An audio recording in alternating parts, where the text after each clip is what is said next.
Começa agora. Aedas no Ar.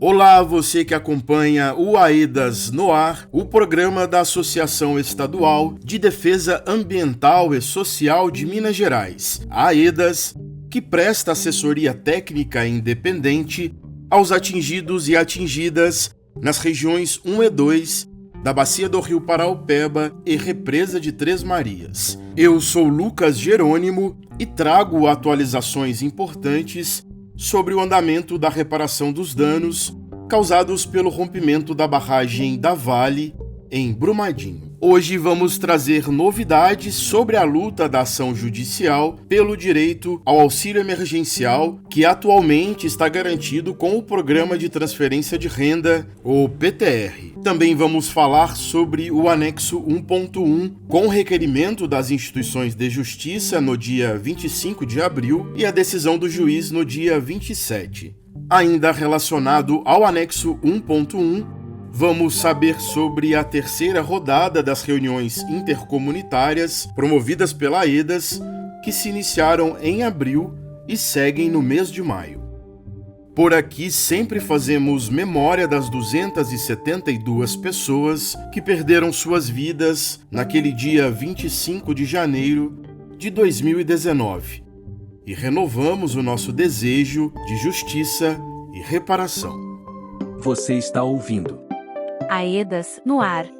E a gente começa o nosso programa falando de atualizações importantes sobre a luta da ação judicial pelo direito ao auxílio emergencial. Como já foi noticiado desde o final do ano passado, o Programa de Transferência de Renda, o PTR, passou por um corte no começo do mês de março e tem data para ser finalizado, com previsão de encerramento dos repasses mensais em janeiro de 2026. O comunicador Diego Cota chega por aqui para trazer mais informações que estão disponíveis no nosso site, o aedasmg.org. Olá, Diego, qual a novidade sobre esse direito?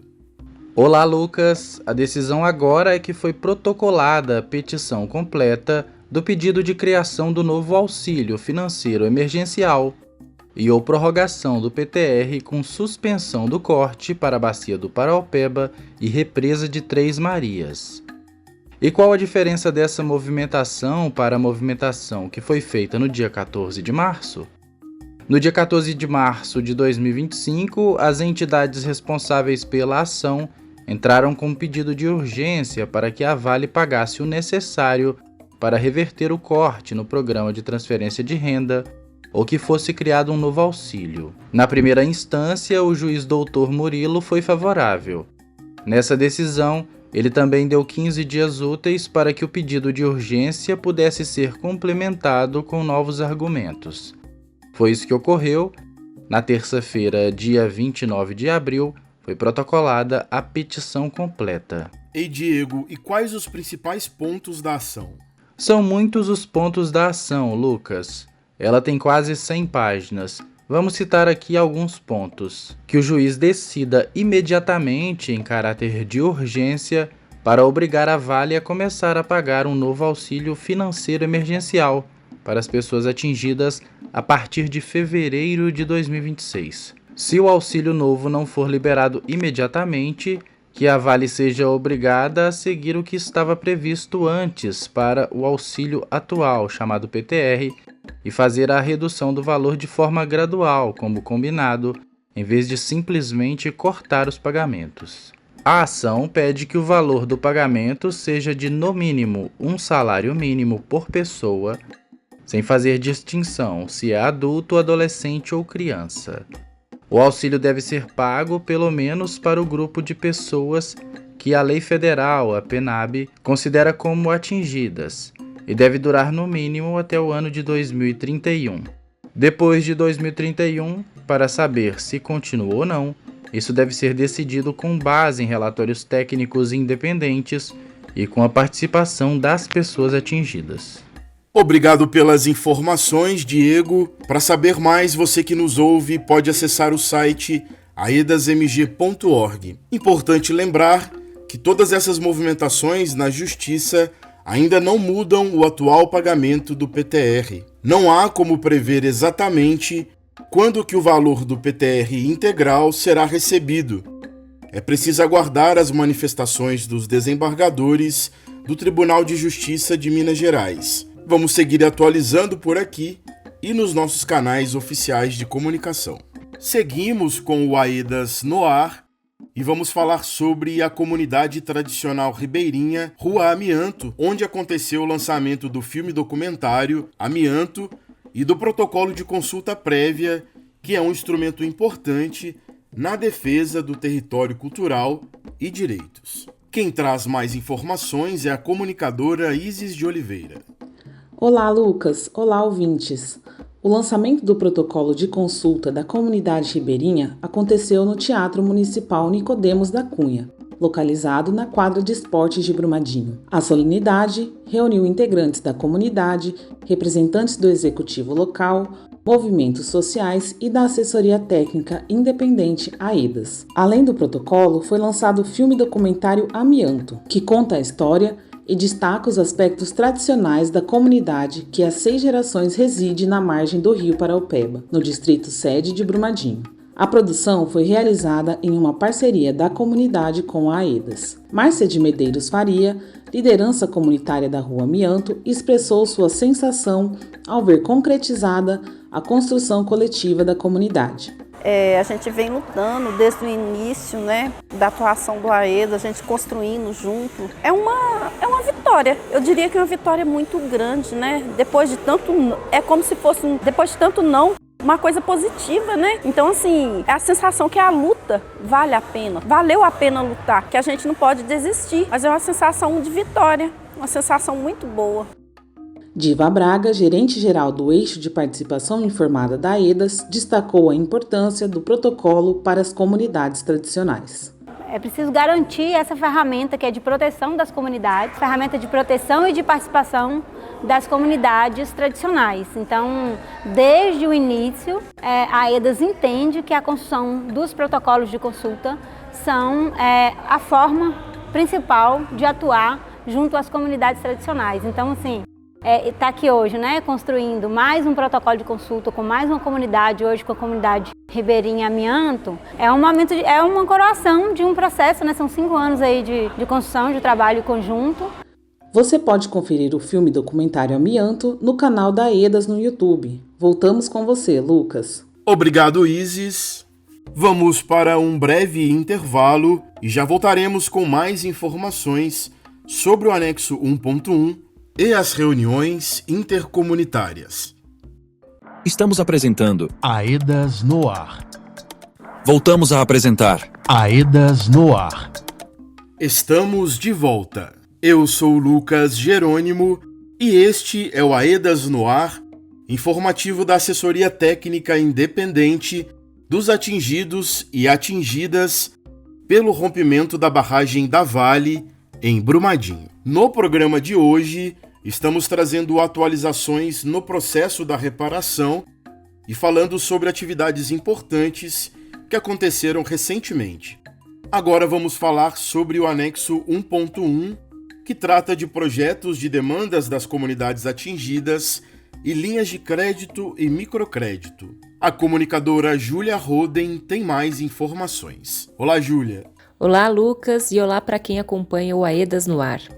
No dia 25 de abril, as instituições de justiça protocolaram um pedido de homologação de deliberação sobre a execução do projeto piloto do anexo 1.1. Esse documento possui parâmetros básicos que deverão ser observados e a definição do termo inicial para a execução da proposta definitiva pelo juízo. As instituições de justiça deliberaram alguns pontos. Primeiro, ratificam, ou seja, confirmam a designação da entidade gestora, liderada pela Caritas Brasileira Regional Minas Gerais, para a gestão dos recursos do projeto piloto do anexo 1.1, com prazo de 10 dias para a manifestação e apresentação de instrumento de formalização de parceria com definição de responsabilidades, competências e atribuições. Segundo ponto, determinam o imediato início da fase de execução do anexo 1.1, conforme os termos e diretrizes estabelecidos na proposta definitiva. No terceiro ponto, reafirmam que o poder decisório sobre os projetos e linhas de crédito e microcrédito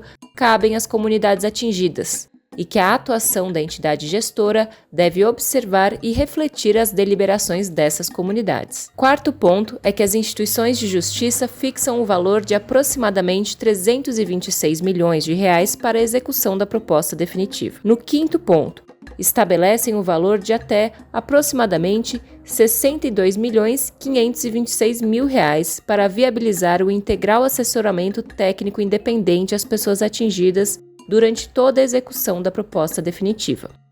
Esse assessoramento será custeado com os rendimentos da conta onde estão depositados os valores relativos ao anexo 1.1. Em um sexto ponto, definem que as atividades de assessoramento técnico independente serão executadas preferencialmente pelas atuais assessorias técnicas independentes. E por fim, no sétimo ponto, determinam que a entidade gestora cumpra as entregas e prazos conforme uma tabela apresentada pelas instituições de justiça e que podem ser conferidas no nosso site aedasmg.org. Os valores exatos de todos esses pontos que mencionei, bem como o pedido integral das instituições de justiça, também estão disponíveis no nosso site. Ei, Júlia, e após esse requerimento das instituições de justiça que você destacou agora, houve outra atualização? Sim, Lucas. No dia 27 de abril, o juiz Murilo de Abreu homologou sem ressalvas essa deliberação apresentada pelas instituições de justiça. O juiz entende ser possível transferir valores para custear as atividades participativas de elaboração da proposta definitiva realizadas pela entidade gestora, reconhecendo que ela promoveu atividades extras. O juiz destacou que os valores transferidos vêm da atualização monetária e rendimentos bancários referentes ao valor indicado no termo de referência elaborado em 2022. O juiz também reconhece a necessidade de atuação das assessorias técnicas independentes junto às pessoas atingidas em apoio da entidade gestora. As ATIs auxiliariam nos processos de concepção, formulação, detalhamento, execução, acompanhamento, monitoramento e avaliação dos planos, programas, projetos e ações relacionadas ao anexo 1.1. O prazo estabelecido para o acompanhamento e assessoramento técnico e jurídico das ATIs para as pessoas atingidas é de 2 anos. Porém, devem ser repensadas as diretrizes para o custeio das atividades que serão executadas a partir de 2026. É importante ressaltar que o termo de compromisso das assessorias técnicas, firmado em março de 2023, previu a atuação das ATIs até o final deste ano, incluindo as atividades relacionadas ao anexo 1.1. O juiz entende que devem ser definidas diretrizes para o custeio das atividades das ATIs no anexo 1.1, já que o valor previsto na deliberação das instituições de justiça visa complementar o orçamento estabelecido no termo de compromisso. Essa complementação dos valores será garantida a partir dos rendimentos da conta onde estão depositados os valores relativos ao anexo 1.1. O juiz aponta que, apesar da fonte de custeio das ATIs estar prevista no acordo, o valor é limitado, já que deve ser para as estruturas de apoio necessárias durante a execução de todos os anexos e obrigações previstas no acordo, e não apenas do anexo 1.1, incluindo ATIs, assistentes técnicos, auditores. De acordo com o juiz, abre aspas, não foi realizada uma avaliação pormenorizada e técnica quanto aos valores já utilizados da mencionada fonte de custeio e das perspectivas de gastos com as estruturas de apoio necessárias para o regular monitoramento das demais obrigações do acordo. Fecha aspas. Por isso, o juiz entende ser razoável a solução apresentada pelas instituições de justiça para utilizar os rendimentos da conta onde estão depositados os valores do anexo 1.1 para custeio da verba complementar para a atuação das ATIs na execução da proposta definitiva, sendo, portanto, possível seu início imediato. Por fim, destacamos que o juiz estabelece que, em caso de sobrar recursos da referida cláusula do acordo destinada para as estruturas de apoio, esses recursos serão devolvidos ao anexo 1.1, conforme deliberação das instituições de justiça. E quais são os próximos passos a partir dessa decisão do juiz? Olha, Lucas, a entidade gestora tem até 10 dias corridos para se manifestar de forma expressa a integral adesão à deliberação apresentada pelas instituições de justiça e homologada pelo juiz, sob pena de perder o direito de contratação. Já as assessorias técnicas independentes têm o prazo de 30 dias para celebrar termo aditivo com as instituições de justiça, sob pena de ser constituída outra ATI ou da entidade gestora assumir as atividades de assessoramento da população atingida durante a execução do anexo. Por fim, Lucas, é importante destacar também que a AEDAS, enquanto assessoria técnica das pessoas atingidas das regiões 1 e 2, tem escutado que elas receberam essas decisões com espanto e criticaram mais uma vez a falta de participação das comunidades. A AEDAS ressalta que não participou de nenhuma negociação que decidiu por utilizar os recursos do anexo 1.1 para a garantia da assessoria técnica e reitera seu compromisso com a participação informada das pessoas atingidas nos espaços de diálogo que participam. Apoia os atingidos em suas reivindicações por participação em relação às decisões sobre a reparação, especialmente relativas ao anexo 1.1, como previsto no acordo e definido no encontro da bacia. Obrigado, Júlia. A gente segue em frente e agora falando sobre a terceira rodada das reuniões intercomunitárias. Elas começaram no final de abril e seguem até a metade do mês de maio. Essas reuniões são promovidas pela AEDAS nas regiões 1 e 2 e as pessoas atingidas discutem sobre os regramentos que vão estruturar a composição e o funcionamento dos conselhos locais. O comunicador Diego Cota acompanhou algumas reuniões intercomunitárias e conta as novidades pra gente. Olá, Lucas! A construção popular da estrutura de governança do anexo 1.1 segue em Brumadinho e nos municípios da região 2 da Bacia do Rio Paraopeba. As lideranças atingidas estão mobilizadas na elaboração dos regimentos dos conselhos locais, com o apoio técnico da AEDAS. Estamos na terceira de 4 semanas de reuniões intercomunitárias. Na primeira, foram realizadas as RIs nos municípios de Mário Campos e São Joaquim de Bicas no dia 22 e em Mateus Leme e Igarapé no dia 23 de abril. Na segunda semana, foi a vez das comunidades rurais e quilombolas de Brumadinho, nos dias 29 e 30 de março. Juliana Funari, coordenadora da equipe do anexo 1.1 da AEDAS, explica sobre a atual rodada de reuniões intercomunitárias.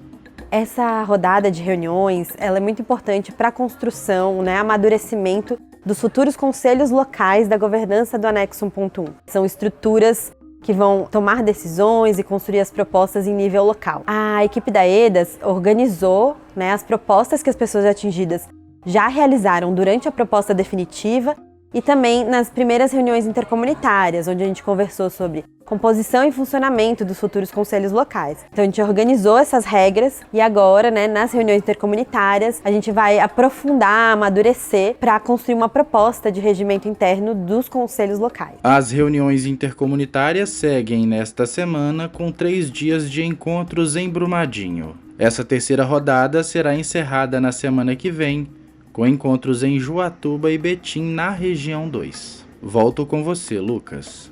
Obrigado, Diego. E, gente, com essa notícia nós encerramos o programa de hoje.